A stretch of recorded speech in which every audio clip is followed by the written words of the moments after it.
Bon maa ngi nuyu ñëpp maa ngi jaar ñëpp te di ñëw pour juste parce que coow li bari na quoi coow li bari na trop trop trop mais am na sens boo xam ne nag bàyyi leen ci xel ngeen liir ko tey dañuy def benn affaire boo xam ne benn analyse la buy ñëw ngeen gis ko muy si diggante Adji Sarr ak kii di Ousmane Sonko le camp de Adji Sarr mën nañ jàpp ne ñoom Ousmane Sonko buñ leen àttee moom mën na subir le camp de Ousmane Sonko ñu ngi jàpp ñoom tamit ne aussi ñoom mën nañ bañ a subir Adji Sarr subir alors ñii dem nañ ba sax ni même le leader du PASTEF laa wax ne nee na nañ moytoo rey Adji Sarr bon mais dafa am loo xamante ni tey bu ngeen ko xoolee ci partialité situation bi am Sénégal yëpp suñ koy teg ci kaw Adji Sarr ak Ousmane Sonko lañ koy teg ñoom ñaar da ngeen di déglu rek ma expliquer leen ko étape par étape c'est deux personnes qui sont majeures qui ont eu des contentieux dem auprès de la justice dû au fait leur problème ne devait pas être un problème public seen problème ñoom ñaar waruloon nekk problème public defaloon naa leen fi analyse bi passé ne leen ñeeg kii dinañ leen convoqué kii nañu convoqué ñëpp ñu bokkoon ci dossier bi ay capitaine beeg gars yëpp dinañ leen woo ils vont les entendre te ku ci nekk aussi di nga am ay sanctions fii bi Adji Sarr demee déposer plainte am ñu convoqué Ousmane Sonko am na benn protection boo xam ne may na ko pour moom mu bañ a dem wuyu ji tant que yëkkatiwuñu humilité ok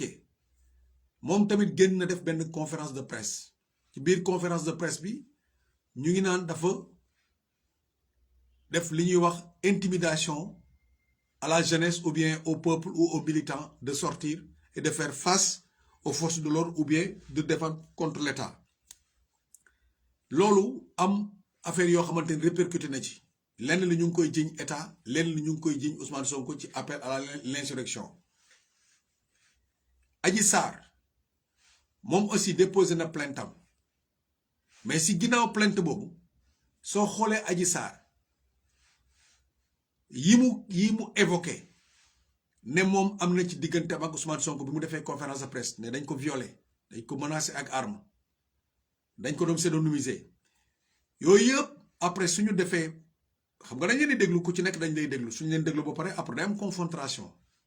suñu defee confrontation juge bi gis ne Adji Sarr am na yu mu wax yoo xamante du dëgg ne par exemple dañ ko violé fekk violé wuñ ko dañ ko menacé ak arme fekk menacé wuñ ko arme parce que y a aucune chose qui justifie ça bu fekkente ne moom Adji Sarr li mu wax gis nañ ci loo xamante am na lu ci am dëgg li am dëgg dinañ ko téye comme contenu parce que pourquoi parce que moom moo porté plainte ci kaw ki nga xam ne mooy Ousmane Sonko bu fekkee ne Sonko li ko Adji Sarr wax mu am dëgg ci lenn loo xamante ne Sonko am na ko ak moom loolu Sonko dina ci subir benn sanction Adji Sarr tamit bu fekkee li mu wax amul dëgg dina ci subir benn sanction kon donc tous les deux ils risquent la prison man keroog magistrat bi génn na wax benn wax mais après dama toog saisiru mani y a deux choses qui sont là que magistrat bi tiré wu ko parce que daf ni en justice y a pas de perdant y a pas de match nul y a gagnant et perdant si les deux sont sanctionnés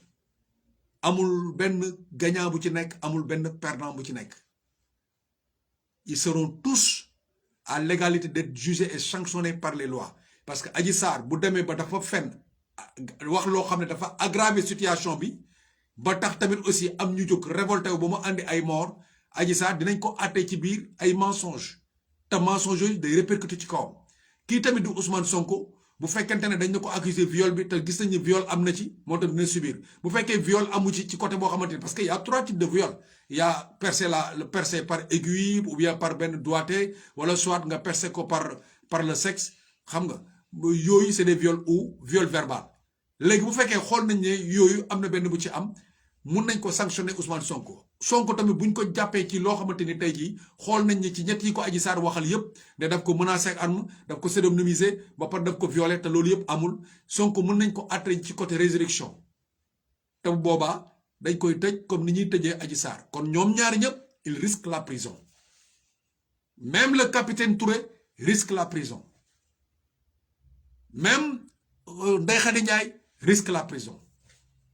donc ci cadre yooyu ñooñu cadre yooyu dossier bi li muy nganda lu muy rëy ak audio bu mën a jógee France ak États-Unis ak fu mën a jógee duñ ci tenir en compte xam nga lu ñuy tenir compte